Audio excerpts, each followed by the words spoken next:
jirtu kabajamtoota hordoftoota jaalala dhugaa nagaa fi fayyaan bakkuma jirtanitti isiniif haa ta'u isiniin jedha. Maarree har'a kan laallu walitti dhufeenya jaalalaa keessatti jaalalleewwan yeroo wajjin jiraatan amaloota qabaachuu qabanitti jira. Jaalalleen dhiiras ta'e ka dubartii bultii keessatti akka bultii wajjin jiraataniitiif dhiirsallee amaloota jaalalaa fi amaloota fayya qabeessa ta'an. Amaloonni fayya qabeessi kun maal fa'aa walitti dhufeenya jaalalaa keessatti amaloonni jaalalleen qabaachuu qaban maal fa'aa keessumattuu amalli barbaachisaan jaalalleewwan yeroo wajjin jiraatan niitiif dhiirsi yeroo wajjin jiraatu warri egeriif wal abdatuu kaadhimamtoonni walii wajjin jiraatan amalootni jiruu isaanii ka fuulduraatiif jaalala itti fufiinsa qabaachuuf isaan gargaaru maal fa'aa kan jedhu wajjin laalla. Amaloonni kun walitti dhufeenya jaalala fayya qabeessa qabaachuu fi amaloonni baay'ee barbaachisan 6. Amaloonni 6 kun maal fa'aa ta'inna laata kan jedhu mataa keessan keessatti dhufuu hin ooluu jechuudha. Maarree hordoftoota koo amala kan hanga dhumaatti dhaggeeffattanii irraa hubattaniin booda yaada qabdan amalli kun sirriidha moo sirrii miti bakka koomentii sunitti naa barreessaa isiniin jedha. Amalli jaalalleewwan barbaachisan amalli fayya qabeessa jaalalleewwan yeroo wajjin jiraatan qabaachuu qaban keessaa tokkoffaan wal amantaa. Amala 6 kan keessaa ka jalqaba wal amantaa. Jaalalleewwan yeroo wajjin jiraatan niitiif dhiirsi yeroo wajjin jiraatan jaalalli isaanii fayya qabeessa ta'e itti fufuu fi wal amantaan jidduu isaanii keessa jiraachuu qaba. Wal amantaan jiraannan jaalalli sun fayya qabeessa egeriillee jaalala itti fufiinsa qabu ta'aa jechuudha.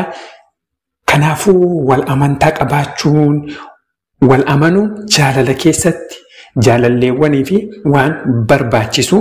Kanaafuu wal amantaa qabaachuun jaalalli keessan akka fayyaa qabeessa ta'u godha. Wal amantaa. Lammaffaa jaalala. Jaalalleewwan yeroo wajjin jiraatan niitiif dhiirsi yeroo wajjin jiraatan wal jaalachuu qabu. Wal jaalachuu jechuun boodatti dhufnaa. Jaalalli kun waa hedduuf keessa qaba. Garuu jaalala wal jaalachuu wal fedhuu qabu jechuudha. Jaalala walii mul'isuu qabu. Jaalala qabaachuu qabu. Kasadaffaa kabaja. Jaalalleewwan yeroo wajjin jiraatan yeroo haala jaalalaa wajjin geggeessan jidduu isaanii wal kabajuun waliif yaaduun. Jaalala jechuun waan baay'ee gad fageenya qabu. Garuu amaloota jaalala fayya qabeessa godhan keessaa wal kabajuun keessumattuu dubartoonni dhiira. Jaalala keessa dhiirri warri barbaadu kabajaa barbaadanii kabajnaan dhiira sun yaada isaa haala isaa amalisaa fedhiisaa kabajjeefi jennaan dhiirri sun lubbuu siif hin qabu jechuudha jaalalarra kan ka'e. Kanaafuu jaalala keessatti kabajaan baay'ee barbaachisaa.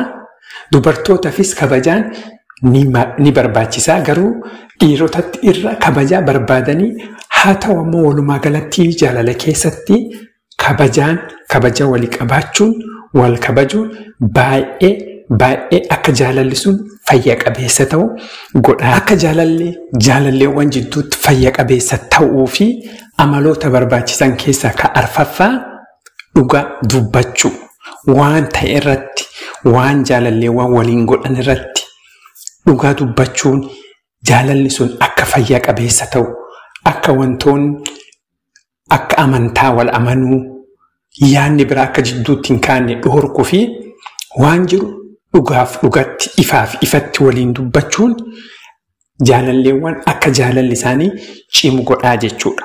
Amaloota barbaachisan keessaa dhugaa dubbachuun ifaaf ifatti wal sobu dhabuun dhugaa dubbachuu jechuun nama biraatti waan kan kee dabarsitee himuu osoo hin taane jaalalleewwan lamaan jidduutti waan deemu wal beeksisuun ifaaf bilisa ta'anii wal mari'achuun baay'ee amala fayya qabeessa fi amala baay'ee barbaachisu keessatti ka shanaffaa ammoo jaalalleewwan gammachuudhaan amala fayya qabeessadhaan jaalalaan guutamanii wajjin jiraachuudhaaf kutannoo waliif qabaachuudha. Osoo rakkinni fedhalleen dhufe jaalala keenna kanaaf waadaa walii seenna. Walii hin gannu. Kanaafuu kutannoo fi murannoo jaalala isaaniitiif rakkinni dhufuu ni danda'a. Rakkinni dhufsuun ammoo akkamitti wajjin bira dabarra ka jedhu wajjin murteessanii itti deemuun kutannoo jaalala ufiitiif walii qabaachuun amalli sun akka gara jaalalli kun fayya qabeessa fi itti fufiinsa qabu godhaa jechuudha. Kanaafuu kutannoo qabaachuun jaalalleewwanii baay'ee barbaachisaadha.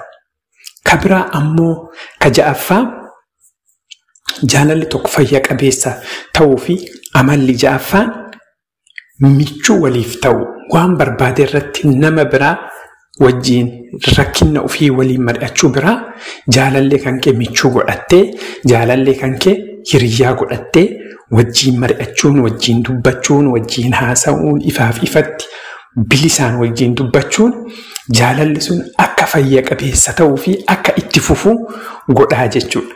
Maarree hordoftoota koo amaloonni jaalalleewwan amali isaanii fayya qabeessa godhu akka jaalalli isaanii itti fufu godhu. Jaalalli sun fayya qabeessa godhuu fi tokkoffaan wal amantaa, lammaffaan jaalala wal jaalachuu, sadaffaan wal kabajuu, arfaffaan dhugaa walii dubbachuu, shanaffaan kutannoo waliif qabaachuu, ja'affaan michuu wal godhachuudha. Michuu waliif ta'uudha. Maarree hordoftoota koo yaanni kun isinitti tolaan mallattoo like jettuun tuquun dagatinaa. Ammoo yaanni kun yaada qabdan komentii irratti naa ibsaa. Namoota chaanalii keenyaaf haarawaa taatan subscribe gochuun dagatinaa. Viidiyoon kun ispoonsera kan nu godhe Aadaa Jaawoo baay'ee galatoomfannaa. Hanga viidiyoo biraatii wal agarrutti nagaan.